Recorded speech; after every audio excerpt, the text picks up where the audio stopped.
And we are live! Good afternoon, everybody, and welcome to Lunch and Learn. We hope you're having a wonderful day, enjoying the weather, enjoying life, and we're here together in person and on Zoom. And without further ado, let's talk briefly about the double whammy, the double parasha that we have this week.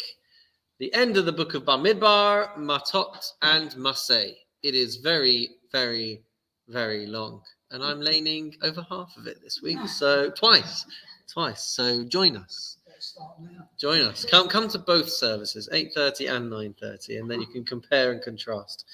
That's going to be me and the Rabbi this week. So think about some of the main things that happen. So Matot deals mainly with what does it deal mainly with? It deals mainly with swearing, making vows and oaths and things, and it deals in the main with the war against the people of Midian. And the Jewish people went to war with Midian because they had caused so many of the Jewish people to sin. At the end of Parshat Balak, and then Pinchas went and did his thing, and that was last week's parsha. So in this week's parsha, we've got 12,000 Jews led by Pinchas, and every single one of them comes back alive from the battle. The Midianites, of course, are not so lucky, and they suffer a lot of casualties, including the 5 kings of Midian, as well as Bilam, who tried to curse the Jewish people very, very recently. I think we've spoken about this before, because Bilam all of a sudden will have appeared out of nowhere as far as the Jewish people are concerned, because they will have never known what he was up to, and it might have been a little bit confusing. It's like, well, who's this guy? Why is he caught up in this battle? And then it's only when they see the Torah afterwards, they're like, oh my gosh, that happened. Oh my God, I didn't know that. Anyway, so we read about the items that get divided up, the booty, the bounty. Booty or bounty? The bounty? Booty. All the items. And I say, so they divide up all the items that they capture. Half go to the soldiers and half go to the rest of the Jews. We also get to this week, we read about the tribe of Reuven and the tribe of Gad, who come to Moshe and say that they'd prefer to settle on the east bank of the river Jordan, which was not supposed to be part of biblical Israel. Right? The Jewish people would be crossing the Jordan into Eretz Israel, and then they'd be dividing up the land there. But 2 tribes come along and say, we'd actually prefer to have this really nice, fertile land on this side so that we could keep all of our animals. And Moshe's like, oh, you're just going to abandon all of us then, and we're just going to go in and you'll just leave us hanging? So they make an agreement where they are going to come in with the Jewish people to fight and conquer the land, and then afterwards they will settle. And indeed, that's what ends up happening. There's also half of the tribe of Manasseh who also take land on both sides of the Jordan River. In fact, while I'm talking, maybe I can find you a picture. With the 12 tribes already, or 13 already. There's 12 tribes. They're all outside of Israel. They haven't gone in yet. And because you're talking about 2 of them. Yes, so 2 of those 12 tribes say we'll be quite happy to take land outside of the land of Israel rather than inside of the land of Israel, which was controversial because everyone should be sticking together, and who's going to help fight the battle. So they say, well, don't worry, we'll come in with you, we'll fight with you, and then we'll go off and settle on the other side. So that's what they ended up doing. I've got over here. The other side, is that count as Jordan there? It's where Jordan is now, but biblically it counted as part of Israel. So let me just share this. I need to share this with you on the screen as well. How are we going to do this? Because Gary is going to want to see this as well. My dad might even want to. Where's the mouse? There it is. Share screen. And let's go there. So everyone can see this now. So you've got Reuven and Gad who request land on the east side. And then you've got Manasseh who have a huge chunk of land there and a huge chunk of land there. And it's very interesting, really, because you can see that, like, some tribes got little tiny pockets and other people got huge, monstrous lands. But, you know, these regions here will have been very prosperous. So you might think, oh, well, we don't get all of the square meters that other people get, or the dunams, but actually they will have had been able to make a lot of money out of the resources that were available to them in their regions. So you can see biblical Israel takes us onto the east side here, which is now Jordan, and it takes us up into Syria as well. So that's all biblical Israel. Do you have a good reason why Moshe didn't protest? So what? So they're not entering the land of Israel. He did protest, but then they struck a deal, and they said, well, as long as you help us conquer the land, then you can settle. Insist? I mean, the whole ethos was to come to the land of Israel. And they say no thanks. Why didn't he insist? I guess because the request wasn't unreasonable. I mean, I guess the sanctity of the land of Israel will have still permeated that area as well, won't it? Didn't have a different level of sanctity. How was the land of Israel defined at that time? Like that. I would have said, Did every tribe? And you can see it doesn't go all the way down to Eilat. It kind of stops in the Negev desert there. We have been having this discussion in the morning shira with Ben Sion for the last 4 days. I find it very strange because Hashem said, cross the Jordan. Yes. That was the commandment, that was the recognition of Hashem, cross the Jordan into the land of Israel. And it seems to me very difficult to find an explanation as to why they were permitted to commit an avera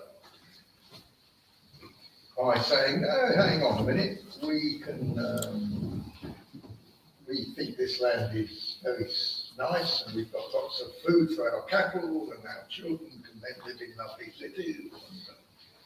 It just seems strange that Moshe, even without discussing it with Hashem, every time he was given a difficult problem, he went to Hashem and said, what do I do? What do I do about the daughters who haven't got an inheritance? What do I do about these stiff-necked people who are behaving badly?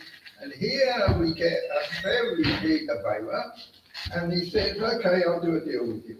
You stay here, just fight for us. And we spend an hour every morning for 4 mornings, and we haven't come to a real conclusion. Well, let us know when you do. That's totally satisfactory. Absolutely. I mean, sometimes the questions are better than the answers anyway. So, yeah. Every tribe, Yeah. did they have a different culture, or was it all, everybody believed in the same thing? They all believe, hopefully they all believe, they all had, each tribe had each nation has an attribute or something about them that is slightly different from everybody else. Each one, some were good at farming, some were kinder than others, some were stronger than others, some had better fighters, those 2 tribes did. But we can't find a real, Rashi hasn't got an explanation that really satisfactory, other than we allow for human, or as David, where I learned a tremendous amount, I know he wasn't what we'd say, but I learned a tremendous amount in the Morgan Song. If you want to commit an avera, God will let you, but you've got to bear the consequences, and we know the consequences. They were eaten up, those tribes. Who said this? This was David's line? This David, he's got a mind that I appreciate. Puts me by many times. With COVID. He's a brain. And the other David Cosby as well, very knowledgeable, very. Hmm. Right, an encyclopedic knowledge of names where Rabbonim came from, where they lived. That's era. good. It's a shame it doesn't get recorded, really. Right? It's a shame we don't record those and put them online for Yeah, everyone it to is, listen to. yeah. Right. Well, you can't. I couldn't come this week. Okay, so you miss it. But anyway, so thank you for that. That was a. No, I'm sorry. I didn't. Hope everyone heard that. And we'll spend hours discussing. So, May I say, I totally agree with you, Rabbi. It's a great shame those are not recorded. And if you were able to show them how to do it, I think it'd be a wonderful thing if it was recorded. Well, lots of things we do. The Torah, the lesson that Rabbi gives on the Talmud is not recorded. yes, it is actually. It's in Ben Sion's house. So, Could easily put it on YouTube. yeah, but I think, look, I'll be quite frank. Personally, I would prefer it not. Because there's 4 of us or 6 of us. Yeah. And sometimes You want to shoot the breeze? you can express an opinion that you wouldn't, it's just for that stage, so you know Yeah. can accept that opinion or can discuss it. Whereas if it was broadcast overall, you couldn't ask for an opinion. I couldn't say, well, what has this happened? Because I would be fighting. Yeah. Martin, Well, let's opening a discussion. Martin thinks he's a heretic. let's bank it there anyway. Let's finish just by talking for a minute about Parshat Maseh, which is the second of the parashiyot this week. Which a big chunk of that is talking about all the different locations that the Jewish people traveled around during their 40 years in the desert. It talks about defines the boundaries of the land of Israel, talks about who the leaders of each tribe are going to be when they go into the land of Israel. It talks about the 48 cities that would be set aside for the Levites. It talks about the cities of refuge, which were 6 locations equally spread out across the land of Israel, which would be where people would run away to if they were in trouble. That's about the easiest, simplistic way of describing the cities of refuge. And then it ends, the book of Bamidbar ends with Hashem's instruction to the women, specifically the daughters of Tzlofchad, who we encountered already, the 5 daughters, that they should only marry men from within their tribe so that they don't end up losing the land that they would have otherwise inherited, because it was ancestral. These were allocations that were going to be forever tied to these families. So there we go. A little bit on Matot and Maseh. And without further ado, we shall get the words up on the screen for the Mishnah, which is found on page 570, page 571. Let's try that one again. Oh, for goodness sake, where's it gone? There we are. So we are at the bottom, very last line of 571. 5 possessions. 5 possessions. That's the one. That's. The Holy One. Come on, computer. There we go.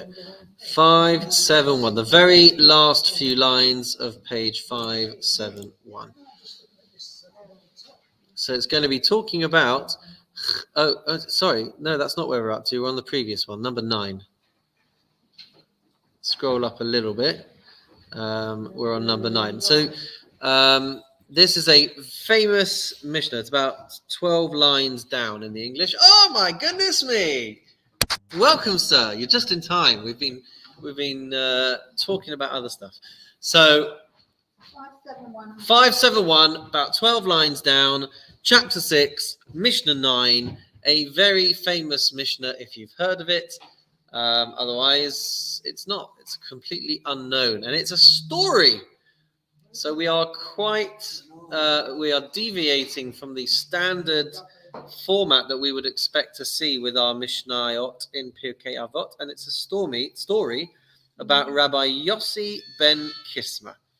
And the theme of this story is going to teach us the importance of living in what we would call in Hebrew a makom Torah, a place of Torah, which really we can associate with living in the right environment, living in the right neighborhood. So it's very interesting. I imagine this could go in a few different directions, but let's have a look at the story. Who would like to read Mishnah 9 for us? It's quite a long one. It's quite a long story. Who's going to go for it? Martin, Peter, Rita, David, who's going to go? Martin, go on. Take it away. Say hello to everybody. Howard! How are you, sir? Hi. Okay, how are you doing? We're great. Good to see you. Snuck in there, but didn't spot you. There you go. All right. So Howard, we are on chapter 6, Mishnah 9. There's the English for you. Yosef, the son of Kisma, said, once I was walking on the road and was met by a certain person who greeted me, and I returned the greeting. He said to me, Rabbi, from what place are you? I said to him, I am from the great city of sages and scribes. He said to me, Rabbi, if you are willing to live with us, I will give you 1,000,000 golden dinar and precious stones and pearls. I said to him, even if you were to give me all the silver and gold and precious stones and pearls in the world, I would not live anywhere except in a place imbued with Torah. And thus it is written in the book of Psalms by King David of Israel, the teachings of your mouth is better for me than the thousands of gold and silver. Moreover, when a person dies, neither silver nor gold nor precious stones and pearls accompany that person, only Torah and good deeds. As it is said, when you walk, it shall lead you, and when you lie down, it shall watch over you, and when you awake, it shall talk with you. When you walk, it shall lead you in this world. When you lie down, it will watch over you in the grave, and when you awaken, it shall talk with you in the world to come. And it says, mine is the silver, and mine is the gold, says the Lord of hosts. Thank you very much, Martin. Easy. Easy peasy. I knew you were going to say that.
Just wonder what- YouTube has what- one second, Rita. I'm just going to stop the recording here because I'm going to take us into some controversial territory. Oh. So that's only going to be for those on Zoom and those in the room. So to all those watching on YouTube who have probably not heard anything anyway because I've just discovered it's been on mute, thank you all for tuning in.